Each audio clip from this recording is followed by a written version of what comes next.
आज हम लोग सॉल्यूशन चैप्टर का एक अटपटा सा टर्म पढ़ने वाले हैं जिसका नाम है विलयन में विचलन।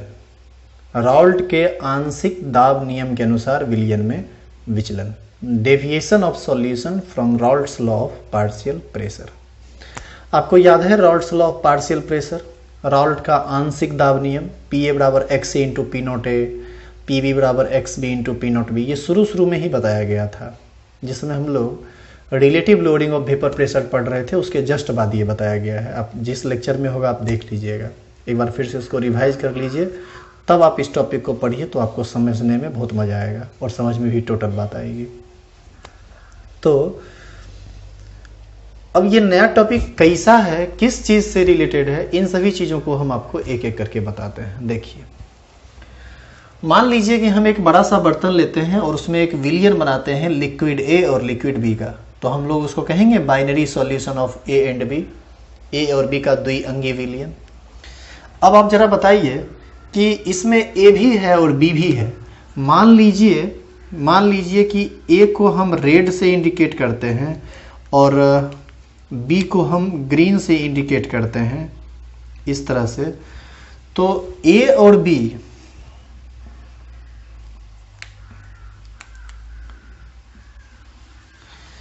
तो जब ये लिक्विड है तो इसका जब वेपोराइजेशन होगा तो वेपर जब यहां पर बनेगा तो यहां लिक्विड ए का भी वेपर बनेगा, लिक्विड बी का भी वेपर बनेगा। तो हम दोनों वेपर बना देते हैं। ये वेपर ए का है, कुछ वेपर हम आपको यहां दिखा देते हैं, ये वेपर ए का है और इसी में अब हमको बनाना पड़ेगा वेपर बी का भी, क्योंकि लिक्विड तो दोनों है, वेपोराइजेशन तो दोनों का होगा।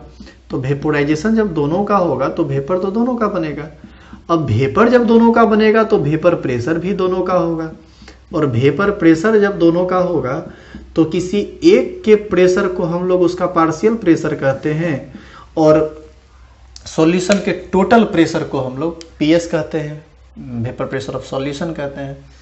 और आपको याद है कि यहाँ पर केवल ए कितना प्रेशर लगाएगा उसको हम पार्शियल प्रेशर कहते हैं, पार्शियल प्रेशर ऑफ ए कहलाता है वो, और सिर्फ बी कितना प्रेशर लगाएगा वो पार्शियल प्रेशर ऑफ बी कहलाता है।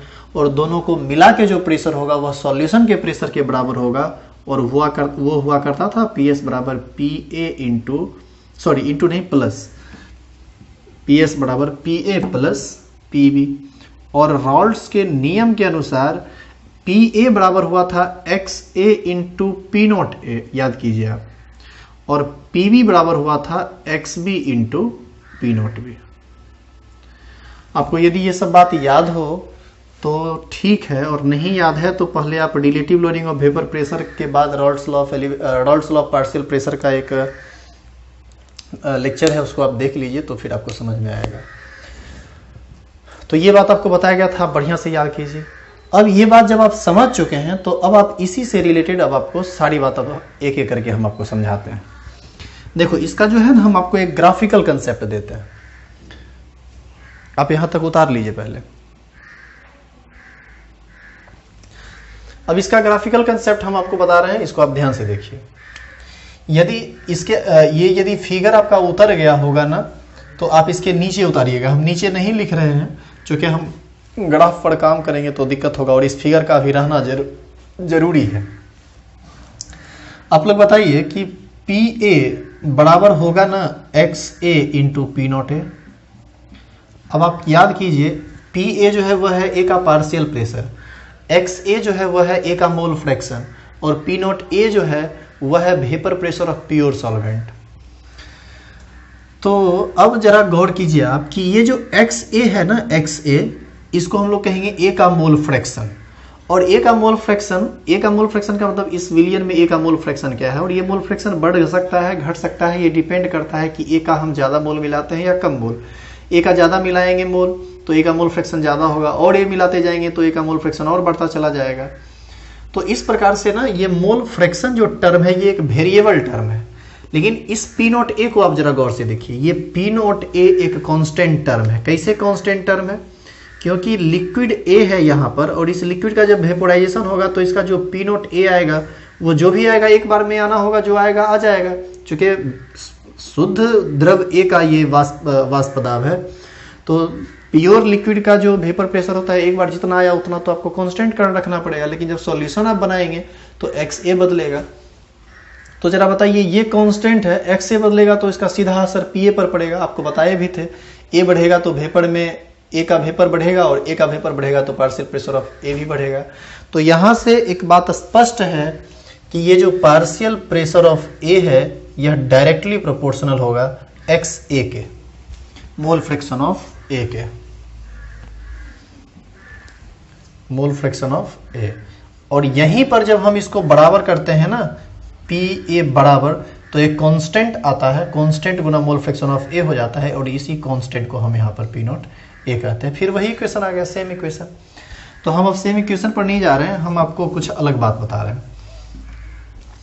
तो अब यदि आप PA और XA के बीच ग्राफ खींचिए तो ग्राफ कैसा आएगा, थोड़ा इस पर गौर कीजिए। ये कांस्टेंट टर्म, इसी इक्वेशन को हम लोग लिख सकते हैं, देखो तो बाबू, PA बराबर P not A into XA, ऐसे लिख सकते हैं। ये टर्म कांस्टेंट है, इसको आप कहिए m, स्लोप, इसको x मानिए, और ये y। तो आपको नहीं लग रहा है कि ये y बराबर mx ग्राफ को फॉलो कर रहा है? तो ये y बराबर mx एक स्ट्रेट लाइन इक्वेशन है जो ओरिजिन से पास करेगा विथ पॉजिटिव स्लोप। तो यदि हम इसका ग्राफ खींचें तो ये ग्राफ कैसा आएगा, हम फिगर मिटाते हैं। आप यहां तक देखिए, आप सबसे पहले ये सब उतार लीजिए, उसके नीचे में ये बात उतार लीजिए, और उसके बाद हम आपको इस ग्राफ को बताएंगे। यहां पर अब एक ग्राफ बताया जाएगा, ठीक है। तो इधर हम मिटा रहे हैं।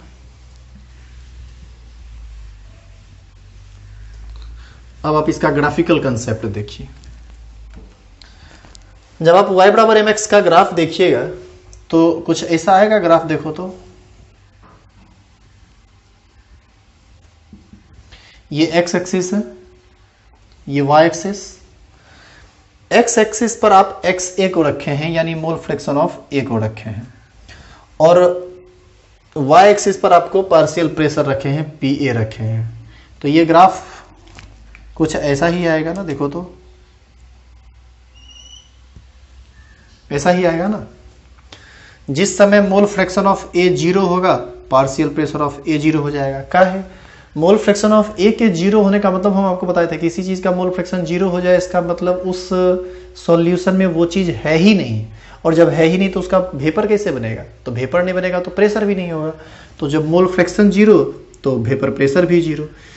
जैसे जैसे मोल फ्रैक्शन बढ़ता जाएगा वैसे वैसे वेपर प्रेशर बढ़ता जाएगा। तो यहाँ से ये एंगल थीटा आता है, और इसी का आप टेन वैल्यू निकालते हैं, टेन थीटा। यही होता है स्लोप, और ये स्लोप होता है m जो कि पॉजिटिव है, और ये m इस बार किसके बराबर है? P नॉट A के बराबर है। तो रॉल्ट्स लॉ के अनुसार हमको ग्राफ एग्जैक्ट ऐसा आना चाहिए जैसा बोर्ड पर बना हुआ है। लेकिन जब आप प्रैक्टिकल काम कीजिएगा, प्रैक्टिकल काम का मतलब जब आप लैब में जाइएगा, तो लैब में जाने के बाद जब आप काम कीजिएगा तब क्या होता है, अब आप इसको देखिए, गौर करना। लैब में जाकर यदि हम डिफरेंट डाटा को एकत्र करें और PA और X किसी बाइनरी सॉल्यूशन A और B के लिए यदि हम लैब में जाके एक्सपेरिमेंट से ये ग्राफ खींचें, तब वो ग्राफ क्या क्या होता है इसको आप चेक कीजिए। आप लैब में जाके कैसे काम कीजिएगा ये हम आपको बताते हैं। लैब में गए, मान लीजिए 2 मोल A मिलाए, 2 मोल B मिलाए, तो X से निकल जाएगा, X भी पता चल जाएगा। तो A का पार्शियल प्रेशर क्या है, B का पार्शियल प्रेशर क्या है, उसका हम ग्राफ खींचेंगे तो वो ग्राफ ऐसा भी आ सकता है। लेकिन कुछ कुछ केस में क्या हुआ, चूंकि ग्राफ स्ट्रेट लाइन इक्वेशन को फॉलो करता है तो स्ट्रेट लाइन ही आएगा, लेकिन कुछ केस में क्या हुआ कि ये ग्राफ थोड़ा दूर तो स्ट्रेट लाइन गया, उसके बाद ऊपर की ओर मुड़ गया, कुछ ग्राफ नीचे की ओर मुड़ गया। तो आप ही जरा सोचिए कि इस ग्राफ को जाना चाहिए था सीधा, मतलब ये PA और XA के बीच का ग्राफ है, यहां भी ये PA और XA के बीच का ग्राफ है। तो कुछ सॉल्यूशन में तो ग्राफ ऐसा आया, लेकिन कुछ सॉल्यूशन में क्या हुआ कि ग्राफ इस तरह से आने लगा, इस तरह से। तो ऐसी स्थिति में आपको ये भी ग्राफ खींचना है ताकि आपको याद रहे कि इस तरह से ग्राफ आया है। इस तरह से ये इसको जाना चाहिए था सीधा। अब ये ग्राफ खींच लेना है आपको। अब हम समझा रहे हैं तो इसमें थोड़ा थोड़ा कुछ कुछ कर देंगे, आपको यहीं तक उतारना है। इसको जाना चाहिए था सीधा स्ट्रेट लाइन, और ये चला गया ऊपर, तो डेविएशन हो गया ना। जो रास्ता उसको पकड़े हुए रहना था उससे तो डेविएट हो गया। इसको देखिए, इसको जाना चाहिए था सीधा, चला गया नीचे, तो ये भी डेविएट हो गया। तो ये जो डेविएशन हो गया, इसमें स्ट्रेट लाइन जाना चाहिए था, एक बार ऊपर चला गया, एक बार नीचे चला गया, इसी चीज को हम लोग कहते हैं डेविएशन। डेविएशन इसी को हिंदी में कहा जाता है विचलन। तो आखिर ये विचलन हुआ कैसे, आखिर ये विचलन क्यों हुआ? इसका ये मतलब हुआ ना कि राउल्ट का जो आंशिक दाब नियम है उस पर आना चाहिए था स्ट्रेट, लेकिन कुछ सॉल्यूशन के लिए ये स्ट्रेट लाइन आता है, जबकि कुछ सॉल्यूशन के लिए ये स्ट्रेट लाइन नहीं आता। इसका तो मतलब यही हुआ ना कि कुछ विलयन ऐसा है जो राउल्ट के नियम के अनुसार काम कर रहा है, लेकिन कुछ सॉल्यूशन ऐसा है जो राउल्ट के नियम के अनुसार काम नहीं कर रहा है। अब इसी आधार पर थोड़ा सा और हम आपको बताते हैं, कुछ और बात आगे बढ़ के बताते हैं। यहां तक आप इस ग्राफ को उतारने के बाद फिर से ये ग्राफ उतार लीजिएगा, जैसे ये दर्शाया हुआ है दर्शा दीजिएगा, तो आपको समझ में आ जाएगा कि विचलन किसको कहते हैं। अब हम आगे फिर आपको इसी बात को समझाते हैं। उसका तरीका थोड़ा और डेप्थ होगा, धीरे धीरे हम और आगे बढ़ेंगे। वैसे तो लोग जनरली यहीं तक छोड़ देते हैं, लेकिन हम आपको आगे लेके जा रहे हैं। देखिए आप कहां तक समझ पाते हैं। आप रेस्पॉन्स जरूर किया कीजिए, आप बताया कीजिए कि आपको समझ में आ रहा है कि नहीं, क्या कि ये हमारे लिए जानना बेहद ज़रूरी है। मान लीजिए हम लेवल पकड़ते चले जाएं और आप समझें ही नहीं तो कोई फ़ायदा नहीं है, तो फिर दिक्कत हो जाएगा। देखो PS बराबर होता है ना जी PA प्लस PB, यही होता है। अब यदि हम अच्छा PA बराबर क्या होता है, PA बराबर होता है XA इंटू P0A, और PB बराबर क्या होता है XB इंटू P0B। ये भी y बराबर mx को फॉलो करेगा और ये भी y बराबर mx को फॉलो करेगा। ये भी स्ट्रेट लाइन इक्वेशन, यह भी स्ट्रेट लाइन इक्वेशन। और हम चाहें तो इस PA के बदले XA इंटू P0A यहां लिख सकते हैं, PB के बदले XB इंटू P0B यहां लिख सकते हैं। तो आपको ऐसा नहीं लगता है कि PS बराबर PA प्लस PB जो है वह दो स्ट्रेट लाइन इक्वेशन का सम है? यह भी स्ट्रेट लाइन इक्वेशन, यह भी स्ट्रेट लाइन इक्वेशन। तो यहां से हम PS बराबर लिख सकते हैं XA into P0A plus XB into P0B।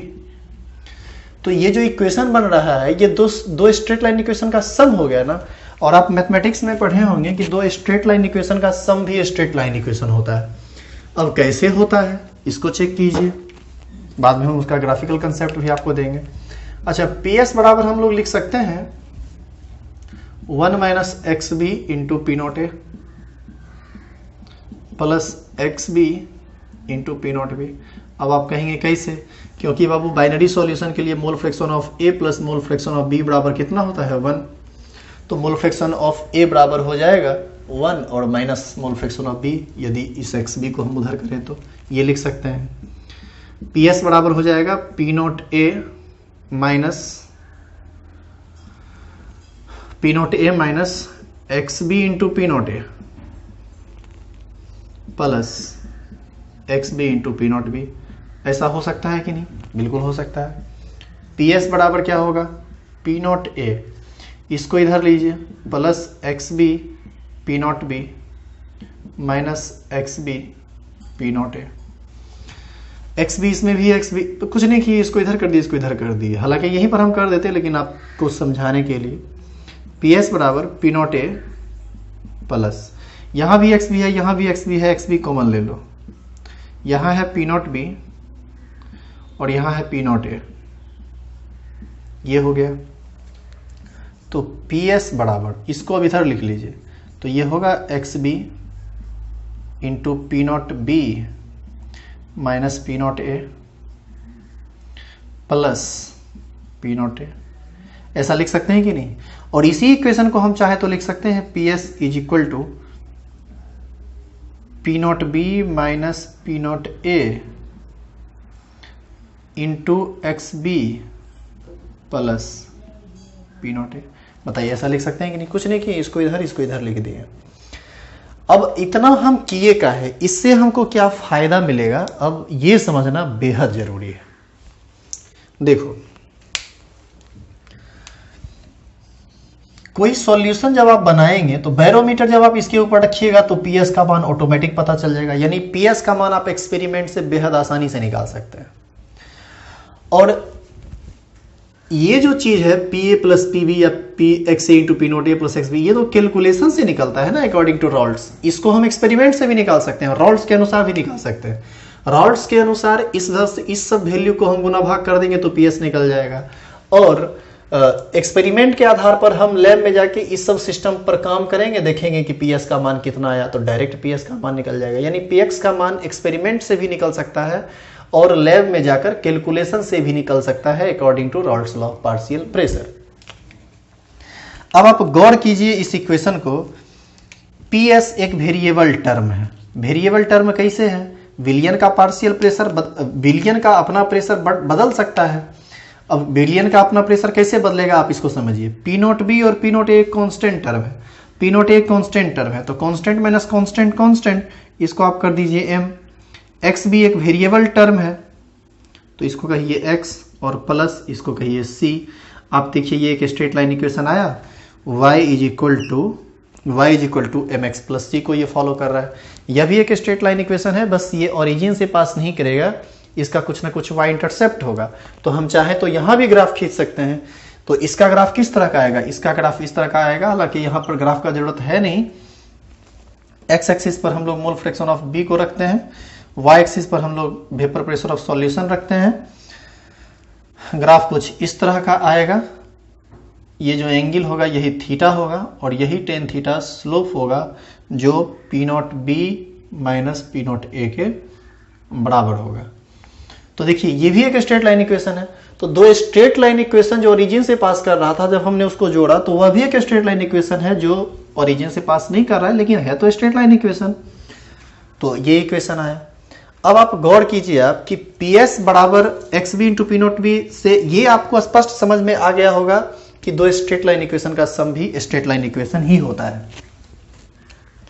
और दूसरा ये समझ में आ गया होगा कि PS का मान हम दो तरह से निकाल सकते हैं। PS का मान, एक मान एक्सपेरिमेंट से निकल सकता है और दूसरा मान कैलकुलेशन से निकल सकता है। कैलकुलेशन कैसे करेंगे? PS बराबर X A into P note A plus X B into P note B, इस सब का मान रख देंगे, गुना भाग कर देंगे, लैब में जाने की जरूरत। जैसे हमारा कहना है कि हम आपको कह दें कि एक्स ए है 0.5, पी नोट है इतना, फिर इसका कह दें कि ये है 0.5 और ये है इतना, तो आप गुना भाग कीजिए, फटाक से PS का मान निकल जाएगा। लेकिन यदि इसी PS का मान इस पर आप निकालना चाहे तो लैब में जाके निकाल सकते हैं। कैसे?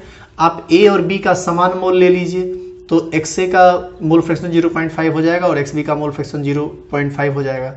P नोट A और P नोट B एक कंप्लीटली एक्सपेरिमेंटल टर्म है, वो हम भी देंगे तो लैब में निकाल कर ही आपको देंगे। तो मान लीजिए वो 2 है, वो 3 है, तो यहाँ से अब वो सब सेटअप तैयार कीजिए, बैरोमीटर लगा दीजिए।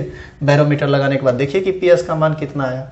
तो PS का मान दो तरह से निकल सकता है, एक एक्सपेरिमेंट से और दूसरा कैलकुलेशन से। कैलकुलेशन हम लोग करेंगे रॉल्ड्स लॉ ऑफ पार्शियल प्रेशर के अनुसार, और एक्सपेरिमेंट हम लोग करेंगे लैब में जाकर। वहां पर तो कुछ करना ही नहीं है, वहां तो कोई नियम ही नहीं लगाना है, वो तो डायरेक्ट लैब में निकाल के देगा। तो इतना जो हम कर रहे हैं, इसका फायदा क्या है? फायदा अब है, अब आप देखिएगा कि एक कितनी बेजोड़ बात यहां से निकलेगी, इसको अब आप सीखिए।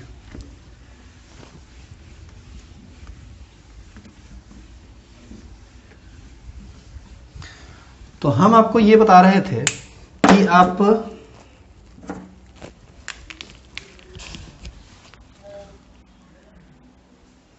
हम आपको ये बता रहे थे कि PS का मान है जो है PS का जो मान है उसको आप दो तरह से निकाल सकते हैं, एक एक्सपेरिमेंट से और दूसरा कैलकुलेशन से। तो PS बराबर होता है X A into P nought A और प्लस ये होता है X B into P nought B.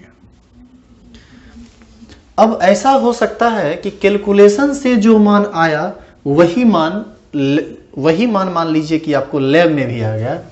तो ये जो एक्सपेरिमेंटल वैल्यू है, एक्सपेरिमेंटल वैल्यू ऑफ PS, और इसको हम मान लेते हैं पूरा को कैलकुलेटेड वैल्यू। तो यदि एक्सपेरिमेंटल वैल्यू और कैलकुलेटेड वैल्यू दोनों आपस में बराबर हो जाए, इसका यह मतलब है कि वह विलयन राल्ट के नियम के अनुसार है, राल्ट के नियम का पालन किया है, और उस विलयन में किसी प्रकार का कोई विचलन नहीं होगा, उसको स्ट्रेट लाइन जाना चाहिए, वो हर मोल फ्रैक्शन पर स्ट्रेट लाइन ही रहेगा, वो कभी भी ना ऊपर जाएगा और ना ही कभी भी नीचे आएगा। तो ऐसा कब होगा? जब एक्सपेरिमेंटल वैल्यू और कैलकुलेटेड वैल्यू बराबर हो जाए। लेकिन कभी कभी क्या होता है कि ये एक्सपेरिमेंटल वैल्यू ज़्यादा बड़ा हो जाता है कैलकुलेटेड वैल्यू से, यानी XA इंटू पी नॉट ए plus XB into P nought B. तो ये जो कैलकुलेटेड वैल्यू है, इससे यदि एक्सपेरिमेंटल वैल्यू बड़ा हो जाए, इसका सीधा मतलब है कि ये बड़ा तब हुआ होगा जब ये राल्ट के नियम का पालन नहीं किया होगा। और जब राल्ट के नियम का पालन नहीं किया तो वैल्यू कैसा हो गया? बड़ा, जितना आना चाहिए उससे ज़्यादा हो गया, यानी पॉजिटिव वैल्यू हो गया। तो इसलिए हम लोग इसको कहते हैं पॉजिटिव डेविएशन वाला सॉल्यूशन। और एक बात और होता है इसमें, ये PS जो है ना, कभी कभी एक्सपेरिमेंटल वैल्यू छोटा हो जाता है कैलकुलेटेड वैल्यू से, XA इंटू पी नॉट ए plus XB into P nought B. ये कैलकुलेटेड वैल्यू और ये एक्सपेरिमेंटल वैल्यू।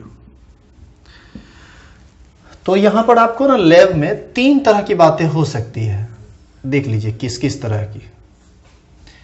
एक, जब PS बराबर हो जाए कैलकुलेटेड, एक्सपेरिमेंटल वैल्यू बराबर हो जाए कैलकुलेटेड वैल्यू के, इसका मतलब ये राल्ट के नियम का पालन किया है। और वह सॉल्यूशन जो राल्ट के नियम का पालन करता है उसको हम लोग बोलते हैं आइडियल सॉल्यूशन। हिंदी में इसको कहा जाता है आदर्श विलयन। ठीक है। और जो विलयन एक कैलकुलेटेड वैल्यू और एक्सपेरिमेंटल वैल्यू अलग अलग दे रहा है उसको कहलाता है अनादर्श विलयन, क्योंकि वह राल्ट के नियम के अनुसार नहीं है, वह राल्ट के नियम का पालन नहीं कर रहा है। तो इस तरह का सॉल्यूशन भी कहलाएगा अनादर्श विलयन और इस तरह का भी सॉल्यूशन कहलाएगा अनादर्श विलयन। लेकिन बाबू दोनों अलग अलग तरह का विलयन है। यह है non ideal solution with positive deviation और इसको हम लोग बोलते हैं non ideal solution with negative deviation. तो ये जो सॉल्यूशन आया इसको हम लोग कहेंगे non ideal solution with positive deviation. और इस तरह के सॉल्यूशन को हम लोग कहते हैं non ideal solution with negative deviation. Hindi में यदि तुम लिखना चाहो तो इसको हम लोग कहेंगे धनात्मक विचलन वाला अनादर्श विलयन, धनात्मक विचलन वाला अनादर्श विलयन। और इसको कहेंगे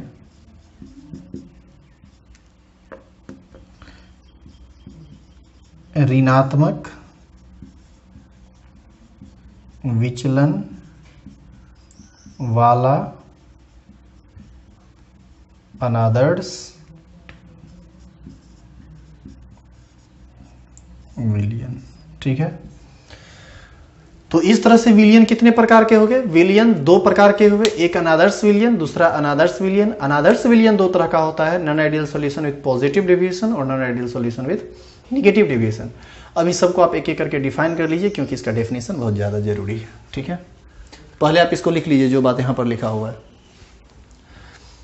इसमें आप सोचिएगा कि हम कैसे एक्सपेरिमेंटल वैल्यू की बात किए हैं, कैसे हम कैलकुलेटेड वैल्यू की बात किए हैं। हम आपको एक बार और बताते हैं कि हम कैसे कैलकुलेशन से निकालेंगे और हम आपको बताते हैं कि कैसे हम एक्सपेरिमेंट से निकालेंगे। देखो, जैसे मान लो A और B हम लेते हैं, A और B कोई लिक्विड लेते हैं, तो जब हम आपस में इसको मिलाएंगे तो कुछ ना कुछ दोनों का मोल फ्रैक्शन होगा ना। तो जो मोल फ्रैक्शन होगा वो मोल फ्रैक्शन का वैल्यू मान लो क्वेश्चन हमको दे दिया कि ये इतना है, ये इतना है, और दोनों का P नोट A और P नोट B भी दे दिया।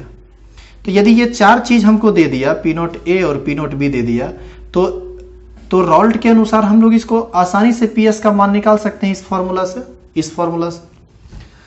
अब क्या करेंगे हम लोग, ये सब जितना दिया हुआ है इतने पर ना लैब में जाके एक सेटअप तैयार करेंगे, जिसमें मोल फ्रैक्शन ए का इतना होना चाहिए, बी का इतना होना चाहिए, P nought A P nought B इतना इतना, मतलब वही लिक्विड होना चाहिए। और लैब में इस सब को आपस में मिला देंगे और ऊपर पर बैरोमीटर लगा देंगे। बैरोमीटर अपने बता देगा कि इसका वेपर प्रेशर कितना है, आपको गुना भाग करने की कोई जरूरत नहीं है। तो यहां से जो पीएस निकला इसको हम कहेंगे एक्सपेरिमेंटल, और कैलकुलेशन से जो पीएस निकला, रॉल्ट के अनुसार कैलकुलेशन से जो पीएस निकला उसको हम लोग कहेंगे कैलकुलेटेड। इसीलिए देखिए ये रॉल्ट के अनुसार का बात है तो इस सब को हमने कैलकुलेटेड कहा और इधर वाले को हमने एक्सपेरिमेंटल कहा। लैब में जब ये चीज चेक होता है ना तो तीन तरह की बातें आती है। एक बार जब बराबर हो जाता है एक्सपेरिमेंटल वैल्यू कैलकुलेटेड वैल्यू के, और दो बार जब बराबर नहीं होता। एक बार जब ज्यादा हो जाता है तो उसको धनात्मक विचलन वाला विलियन कहते हैं, और एक बार जब पीएस का एक्सपेरिमेंटल वैल्यू कम हो जाता है तो उसको हम लोग ऋणात्मक विचलन वाला विलियन कहते हैं। तो सबसे पहले आप इसको उतार लीजिए, उसके बाद हम एक एक करके सबका डेफिनेशन लिखेंगे और सबको समझेंगे। हालांकि डेफिनेशन लिखेंगे कि समझेंगे तो अभी हम बोल देते हैं आपको, ठीक है, बाद में हम लिख देंगे, बोर्ड पर से आप अपना उतार लीजिएगा क्योंकि टाइम बहुत ज़्यादा लग जाता है। इसमें आपको सबसे पहला एक लिखना पड़ेगा आदर्श विलियन, जिसको इंग्लिश में हम लोग आइडियल सॉल्यूशन कहते हैं। तो आदर्श विलियन उस विलियन को हम कहते हैं जो सभी ताप और दाब पर रॉल्ट के आंशिक दाब नियम का पालन करता है, ठीक है। The solution which obey Raoult's law of partial pressure over entire range of concentration at all temperature and all pressure is called ideal solution। और जो पालन नहीं करता है does not obey, बस इतना ही अंतर है।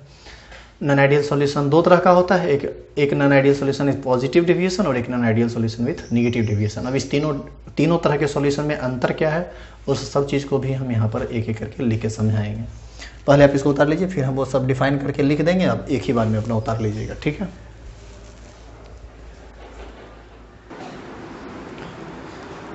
देखिए बोर्ड पर आदर्श विलियन आइडियल सॉल्यूशन का डिफिनीशन हिंदी में भी लिखा हुआ है और इंग्लिश में भी लिखा हुआ है।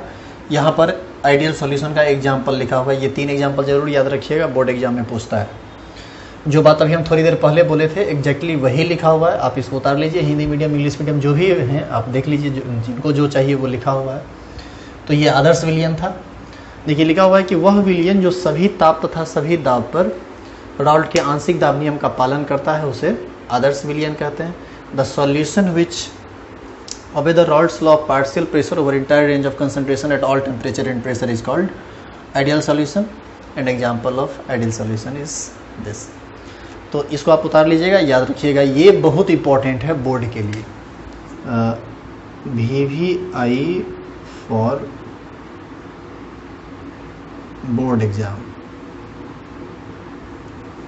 बोर्ड एग्जाम के लिए ये बहुत ज़्यादा इंपॉर्टेंट है, इसीलिए आप इसको ध्यान में रखिएगा। और इसी में आप एक अगला टॉपिक डालिए हेडिंग, इसमें आप टॉपिक में लिख दीजिए अनादर्श विलियन।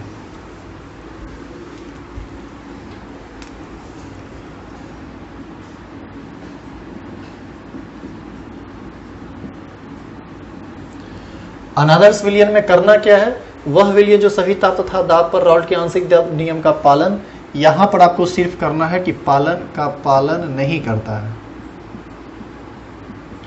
उसे आदर्श की जगह क्या लिख देंगे, अनादर्श विलियन कहते हैं। The solution which does not obey, यहां पर आपको लिख देना है which does not obey Raoult's law of partial pressure over entire range of concentration at all temperature and pressure is called non ideal solution, ठीक है। तो यहां पर अनादर्श विलियन इंग्लिश में नॉन आइडियल सॉल्यूशन। अब देखिए आप कहेंगे कि सर इसका एग्जाम्पल क्या होगा। देखो इसका एग्जाम्पल जो होता है ना अलग अलग होता है। Positive deviation, non ideal solution with positive deviation का एग्जाम्पल अलग होता है और non ideal solution with negative deviation का एग्जाम्पल अलग होता है। तो आप इसका एग्जाम्पल अभी मत लिखिए, उसको भी आप सेपरेट करके लिखिएगा। पहले आप अनादर्श विलियन नॉन आइडियल सॉल्यूशन का ये डेफिनेशन उतार लीजिए, देख लीजिए कहीं कुछ छूटा उटा तो नहीं है। और उसके बाद इसमें आप लिखेंगे there are 2 types of non ideal solution, मतलब हिंदी में यदि आप लिखेंगे तो लिख लीजिएगा अनादर्स विलियन दो प्रकार के होते हैं। There are two types of non ideal solution, पहला और दूसरा। जो होगा हम आगे आपको लिख देते हैं। हिंदी में लिखिएगा अनादर्स विलियन दो प्रकार के होते हैं।